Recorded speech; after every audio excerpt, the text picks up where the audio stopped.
Okay friends, so today I am going to show you what I am going to do. This is my homemade kombucha. This we let go a little bit longer than we should have. It very much is a vinegar now. I did that on purpose because I was creating the SCOBY. Okay, so we've got a nice healthy mold-free, that looks like mold, but I promise it's just the lighting from the let pot going over here. That's not mold, but we've got a nice SCOBY going in here. It is very healthy, it is very active. So what I am going to do is I am actually going to drain this vinegar or overly processed fermented kombucha out of this jar.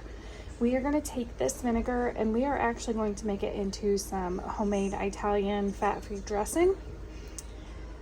I know, don't even question, it is just, it's delicious. Okay, the base that I used for this was actually like a mango GT kombucha. That is where I got the mother from to be able to create the SCOBY. So it does have a little bit of kind of a fruit-ish vinegary type taste to it, so it's actually going to make really good Italian marinade for some chicken and some veggies. So that's what we're going to do with that. We are going to go ahead and create us a new batch of starter here we're going to pull out the SCOBY, make sure it's safe, and then get this drained out and then start reprocessing so we can make an actual batch of kombucha. If you guys have been buying kombucha from the store, you know that the ones that you can buy for just like a single serve are up to over $3 now, and then the larger bottles are now over $10. My kids can tear through one of the larger bottles in 2 days. So they love kombucha. That's why we are starting the process of making our own. It does take time to get started, but it is going to save us a ton of money. Once we start getting a couple of these SCOBYs going, we could theoretically make another SCOBY and have multiple batches of this at different stages in the process, which actually might be what we do in the summertime, because in the summertime I do have a little bit harder of a time keeping the SCOBY from molding just due to the temperature and the humidity here in North Carolina. So we may buy a couple more of these containers just to have multiple, just in case we do have to toss a batch. But we are going to get a new set going. So I'm going to use Luke's tea. This is just the PG Tips. This is like the English version of black tea. He loves it, so, and it makes really good. The only ingredient in it is just black tea. So we're going to use this as our start. I've got water boiling and we're going to get that going. Okay, so making this is actually really simple. This is how you start the entire process of even getting to where I am today with the SCOBY and everything else. So I'm going to do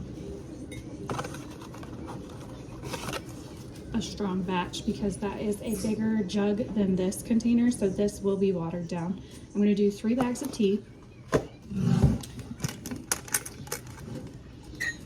I am going to do, this is a 1/4 cup of white sugar, and I'm going to add just a couple of teaspoons more, so it's probably more like 1/3 of a cup of sugar into here. This is a 1/2 gallon glass mason jar.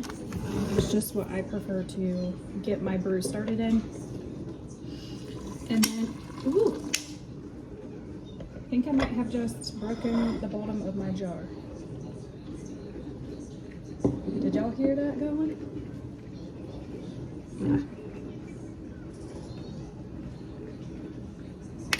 Yep.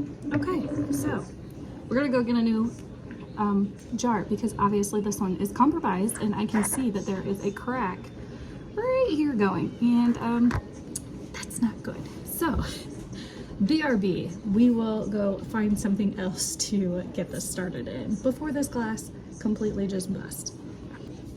Okay, so I couldn't find another jar. They're all full. So I'm just going to try and carefully, okay.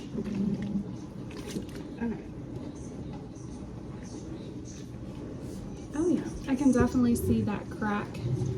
You see it right there? So I'm gonna walk that carefully to the bin. We're not gonna use that ever again for anything. And some of the sugar did stick in the bottom of that, so I am gonna add a little bit more sugar to this right here. I was trying to use glass so you guys could see exactly what I was doing, but apparently the glass gods did not want to allow that to happen. But that's okay, this pitcher is bigger than that half gallon. So, ooh. So what we are going to do is we are going to get this stirred up. And as this steeps and cools down, then we will continue on to the next process, but it has to be completely cooled down before we can add our SCOBY, or we will kill the live bacteria of our SCOBY. So I'm just gonna put the lid on this, and we're just gonna let this steep for probably, and cool down for probably an hour or two. And I'm gonna go get this jar thrown in the big bin, and we will work on pulling out the vinegar and getting some Italian marinade made up.